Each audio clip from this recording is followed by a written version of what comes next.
کشورمون ایران تو شرایط روحی روانی خوبی نیست. من این چند روز با خانواده و دوستان که بودم متوجه شدم انقدر خودمون ترس و نگرانی داریم، انقدر استرس و دلهره داریم که مراقب بچه ها نیستیم. حرفایی رو جلوی بچه ها میزنیم، اخبار رو دنبال میکنیم، تحلیل های سیاسی میکنیم و از نگرانی ها ترس های آیندمون میگیم و اصلا حواسمون نیست که بچه ها گوشه کنار خونه نگاهشون به ما هست. من تحلیلگر سیاسی نیستم، اصلا نمیخوام از این به اصطلاح امواج موج سواری بکنم. من فقط میخوام یه ویدیوی کوتاهی رو امروز داشته باشم جهت یادآوری به پدر مادرها برای اینکه این روزهای بحرانی که توی ایران داره میگذره حواسشون به بچه ها باشه. شاید دلیل اینکه این ویدیو برام مهم بود و خواستم ضبطش بکنم تروماهای کودکی خودمه. اون 8 سالی که همسن و سالای من کودکی و نوجوانیشون رو طی کردم. سلام، آرزوی سلامتی برای همه هموطنام دارم و امیدوارم که این روزهای سخت و بحرانی به زودی تموم بشن و بتونیم به سلامت ازشون بیرون بیایم. میخوایم ببینیم که چه کاری میتونیم توی این شرایط انجام بدیم برای اینکه حواسمون به بچه ها باشه و نگرانی ترس بچه ها رو چطور متوجه بشیم، درک کنیم و باهاش چطور رفتار بکنیم. اولین و مهمترین قدم اینه که این روزا که خیلی طبیعیه احساسات در هم ریخته‌ای داشته باشیم و حتما جزوش نگرانی، ترس، دلهره هست. اول احساس خودمون رو بپذیریم و برای این پذیرش 1-2 تا کار حتما انجام بدیم که سطح نگرانی رو کمی پایین نگه داریم. پس یکی از ساده ترین تمرین ها، دم دست ترین تمرین ها تنفس های عمیق هستش. حتما طی روز چندین مرتبه تنفس عمیق داشته باشیم. این کمک میکنه بچه ها هم یاد بگیرن و کمی آرومتر باشن و شبیه ما این رفتار رو انجام بدن. خودمون هم حتما کمی آروم میشیم. تمرین دیگه ای که بازم خیلی ساده است و کمک میکنه به ما اینه که همونجور که اخبار رو دنبال میکنیم و داره میزانی از استرس ما رو احتمالا مدیریت میکنه، یه سری تمرین ها رو انجام بدیم که میخواد نگرانی رو کمی بیاره پایین. مثلا موسیقی گوش دادن، مثل دعا کردن، مثل نماز خوندن، مثل رقصیدن، هر چیزی که قرار به شما کمک بکنه.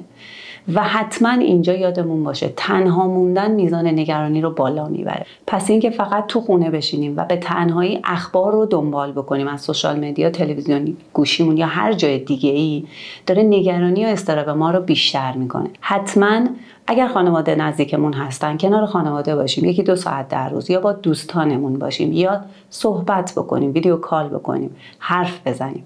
پس در کنار دوستان بودن، صحبت کردن میتونه میزانی از نگرانی رو کم بکنه. و اما بریم سراغ راهکارها برای خود بچه ها. من راهکارها رو 2 قسمت کردم. یه کارهایی باید برای بچه های زیر 5-6 سال انجام داد و یه کارهایی برای بچه های بالای 5-6 سال که ما میتونیم بهتر باشون گفتگو بکنیم و باشون حرف بزنیم. مهمترین کاری که برای بچهای زیر 5-6 سال انجام میدیم اینه که روتینشون رو سعی کنیم حفظ کنیم. یعنی اون ساعت خوابیدنشون، غذا خوردنشون، اگه تایمی داشتیم باشون بازی میکردیم، سعی کنیم روتین رو حفظ کنیم. روتین و ثبات احساس امنیت به آدما میده. پس اگه روتین خودمون به هم خورده این طبیعیه، پیش میاد. ولی برای بچه ها سعی کنیم این کار رو انجام بدیم. مورد بعدی آغوش و نوازش هستش. خب ما میدونیم که وقتی بغل میکنیم همدیگر رو یا بچه ها رو، هورمونای خوبی مثل اکسیتوسین ترشح میشه و اگر نگران شده یا به خاطر جو خونه، صحبتایی که شده ما نگرانیمون رو به اون منتقل کردیم، اینطوری میتونیم میزانی از نگرانیش رو پایین بیاریم و احساس امنیت بهش بدیم. حواسمون باشه بچه ها شاید دچار اضطراب جدایی بشن. بچه‌ای که اضطراب جدایی داشته بر میگرده اضطراب جداییش، یا حتی بچه‌ای که نداشته این رو میتونه این اضطراب رو تجربه بکنه. اضطراب جدایی هم خیلی ساده اگه بخوام بگم اینه که از منبع عاطفی اصلی که معمولا مادر هست نمیخواد جدا بشه، پس به شما بسیار میچسبه، حالت چسبندگی داره. لطفاً تحمل بکنید، صبوری کنید و متوجه باشید که این ناشی از نگرانیش هست. یه مدت وقتی بیشتر پیشش هستید، بغلش میکنید، باهاش صحبت میکنید، نوازشش میکنید، کم کم این اضطراب جدایی از بین میره. مورد بعدی اینه که سعی کنید بیشتر با همسن و سالاش در ارتباط باشه و بازی کنه. بچه‌ها تایمی که دارن بازی میکنن یا اگر خودتون این روزا حوصله داشتید باهاش بیشتر بازی بکنید. تایمی که بچه‌ها بازی میکنن سطح اضطراب و نگرانیشون خیلی میاد پایین و هورمونای خوبی ترشح میشه توی بدنشون.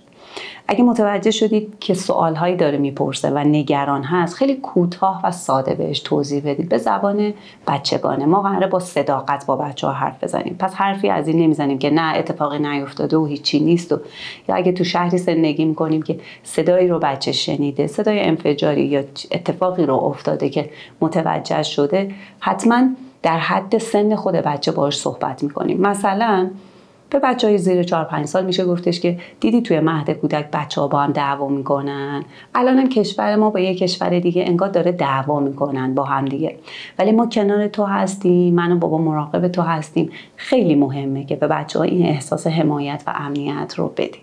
و اما بچه‌های بالای 5-6 سال، عرض کردم ما با این بچه‌ها بهتر میتونیم گفتگو بکنیم، راحت‌تر میتونیم حرف بزنیم. شاید از کلماتی که خب من تو این ویدیو نمیتونم به خاطر قوانین یوتیوب استفاده بکنم، شما میتونید اون کلمات رو بگید چه تنشی، چه اتفاقی بین ما مثلا با اون کشور اسمش رو بیارید، این اتفاق بین ماها افتاده، این اتفاقا میفته جاهای دیگه دنیا هم پیش اومده، ولی کشورهای دیگه دارن بساطت میکنن، دارن صحبت میکنن، میخوان شرایط رو درست بکنن.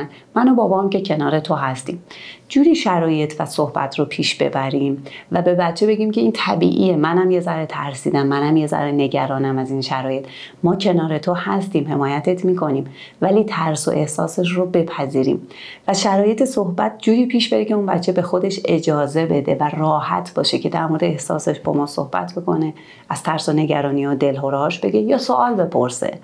حتی میتونیم ازش بپرسیم که خب حالا با توضیحی که بهت دادم سوالی داری، میخوای مثلا مطلبی هست که راجبش با هم صحبت بکنیم. این خیلی مهمه با بچه‌ها گفتگو رو به این سمت ببریم. پیشنهاد بعدی که دارم برای این گروه سنی اینه که حتما حواسمون به اصطلاح فانکشن روزانه این بچه‌ها باشه. یک کاری رو باشون انجام بدید، نقاشی کشیدن، ورزش، کار دستی درست کردن. اگه خودتون این روزا حوصله‌اش رو ندارید، بچه‌ها رو با گروه همسنانشون بذارید و بذارید اونا با هم. اگه دوستی فامیلی نزدیکتون هست، حتما ببریدشون کنار اونا و بچه‌ها با هم باشن. بد نیست که شما با هم یه گفتگوی بزرگسالات داشته باشید و تو اون فضای تنها نمونید. کار دیگه ای که مثل پیشنهادی که برای خودمون بزرگسالا دادم به بچه‌ها میتونیم بگیم، همون تنفس‌های عمیق هست که خیلی سطح نگرانی رو پایین میاره، به خاطر اکسیژنی که توی خون رها میشه و به مغز میرسه و سطح هورمون‌های نگرانی رو میاره پایین. پس این کار رو به شکل بازی با بچه‌ها انجام بدیم. مثلا فکر کن قفسه سینه‌ت باد کنه که بیا باد کنیم و خالی کنیم، ما هم باهاش این کار رو انجام بدیم، یعنی به صورت بازی باشه با هم دیگه، یا شم فوت بکنیم. یا مثلا اگه مسیری رو داریم توی خونه که امکانش هست مثلا بگیم بیا این مسیر رو بدو، مجبور باشه تنفس‌های عمیق بکشه. فقط یادمون باشه دلهره و نگرانی به اندازش ما میتونیم باهاش کنار بیایم و اوکی، برای این روزها ما میپذیریمش. اگر بچه ما بیش از حد دلهره و نگرانی داشت که علائم بدنی نشون داد، مثل دل درد، مثل سردرد، سرگیجه، بیخوابی، بدغذایی، بدخوابی، اگه این علائم رو داشت، به اصطلاح فانکشن روزانه‌اش که خواب و غذا و بازی کردن و حرف زدن و فیلم دیدن و اینا هست، اگه اینها به هم خورد، حتما باید با یه متخصص صحبت بکنیم. اگر برای روزهای طولانی، یعنی بیشتر از 4-5 روز دیدیم داره از این علائم میگذره، خوب نمیشه بچه ما، این تکنیکا رو هم داریم باهاش انجام میدیم ولی شاید هیچ فرقی نمیکنه، حتما باید یه متخصص ببیندش. ولی معمولا در حدی هستش که با همون گفتگو کردن و تنفس‌های عمیق نگرانی بچه‌ها رفع میشه. آغوش و بغل کردن و نقاشی کشیدن، تکنیکایی که عرض کردم خدمتتون، هر کدومشون میتونه به بچه‌ها کمک بکنه و نیازی نیستش که نگران باشیم. معمولا به جای خیلی جدی نمیرسه نگرانی بچه‌ها. و انتهای ویدیو میخوام چند تا کار رو بگم که حواسمون باشه این کارها رو انجام ندیم. یکی از مهمتریناش اینه که احساس بچه‌ها رو رد نکنیم. پس نه ترس نداره، نگران نباش، چرا دلهره داری، اینا رد کردن احساسه. الان همه ما بزرگسالا هم همین احساس رو داریم تجربه میکنیم، پس اصلا نیاز نیستش که احساس بچه‌ها رو رد بکنیم. معمولا از دلسوزی و مهربانی ما پدر مادرها میاد، ولی نتیجه برعکسی داره. احساسش رو متوجه باشیم، درک بکنیم و بهش حق بدیم که این احساس رو داره. بعد اینکه دنبال کردن اخبار در حضور بچه‌ها نباشه.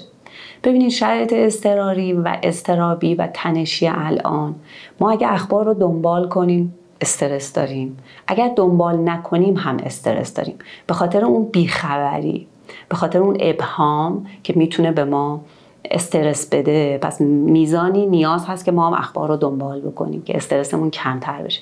ولی هم برای خودمون خوبه که به اندازه باشه، از منابع خب حتما موثق هم باشه، هم خیلی حواسمون باشه در حضور بچه‌ها اخبار رو دنبال نکنیم. مورد بعدی اینه که تحلیل ها و پیش بینی های سیاسی در حضور بچه‌ها صورت نگیره. گاهی وقتا می‌بینی با خانواده و اقوام و دوستان داریم تحلیل سیاسی می‌کنیم و اصلا حواسمون به بچه‌ها نیست، نگرانیمون رو داریم از آینده، ترسمون و پیش بینیامون رو میگیم بدون اینکه حواسمون باشه بچه‌ها کاملا به ما دارن گوش میدن و دقت میکنن. یا شاید کسی نزدیک شما نیست، با تلفن دارید صحبت میکنید یا دارید ویدیو کال میکنید و اصلا حواستون نیست که بچه‌ها کاملا حواسشون به شما هستش. موضوع دیگه ای که متاسفانه پیش میاد و میبینم اینه که خب این طبیعیه که ما از نظر موضع و دیدگاه سیاسی شاید توی خانواده یا دوستان نزدیکمون تفاوت‌هایی داشته باشیم، نگاهمون متفاوت باشه، ولی تحت تاثیر این تفاوت نظر، اختلاف نظر، این روزها که تنش همینجوری بالا هست شروع می‌کنیم به بحث کردن، اختلاف یا حتی گاهی وقتا توی این شرایط دعواها و تنش‌های خانوادگی پیش میاد. اینا دیگه خیلی اوضاع رو بدتر میکنه.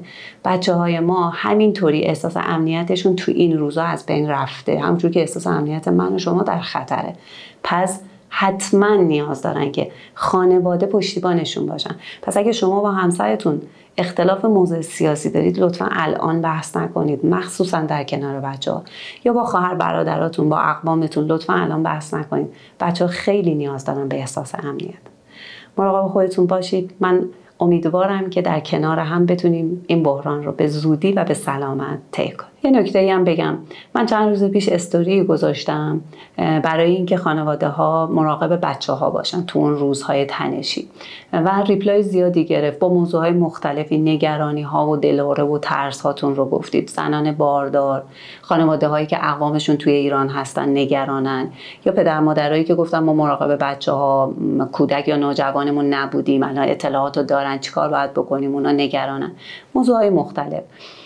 خواستم اینو بگم که حتما دایرکت اینستاگرام در خدمتتون هستم بدون هزینه، حالا با تایم شاید کمتر از اون عرف 40-45 دقیقه، ولی هر کمکی که از دستم بر بیاد در خدمت همه هموطنا هستم.